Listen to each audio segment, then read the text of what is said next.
Il est midi à l'école du centre, les mamans viennent chercher leurs enfants et la plupart ignorent encore la décision de l'inspection académique prise la veille.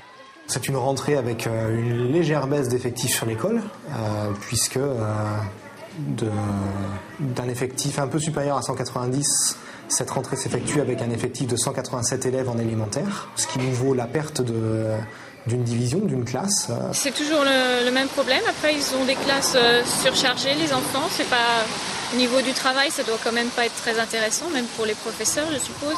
Au total, ce sont 4 classes qui ferment dans la ville, conséquence de la désaffection des couples avec de jeunes enfants qui préfèrent aujourd'hui s'installer dans la couronne luçonnaise à l'immobilier plus abordable. Les jeunes couples ont plutôt tendance à aller d'abord s'installer à l'extérieur et les villes-centres comme Luçon, qui a une population qui est en augmentation, voient plutôt les personnes qui sont un petit peu plus aisées, qui ont un petit peu plus de recul, qui ont un petit peu plus de patrimoine et donc qui viennent s'installer dans ces villes-centres. C'est quand même assez difficile à vivre pour les maires des villes-centres.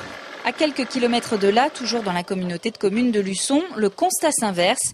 Avec la création de nouveaux lotissements et de nombreux services, Saint-Michel-en-Lerme gagne cette année une nouvelle classe.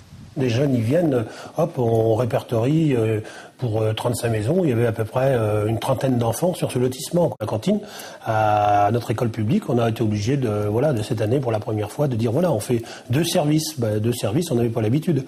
130 enfants maintenant à l'école publique, l'an passé c'était 110. Voilà, ça fait plus de monde, ça fait plus de monde à la garderie, ça fait plein de choses. Bien sûr, il faut s'adapter. Pour enrayer la tendance actuelle de migration vers les communes avoisinantes et surtout pour essayer de regagner quelques inscriptions à la prochaine rentrée, le maire de Luçon envisage de travailler avec un comité consultatif. Il espère ainsi trouver des solutions pour redynamiser le centre-ville.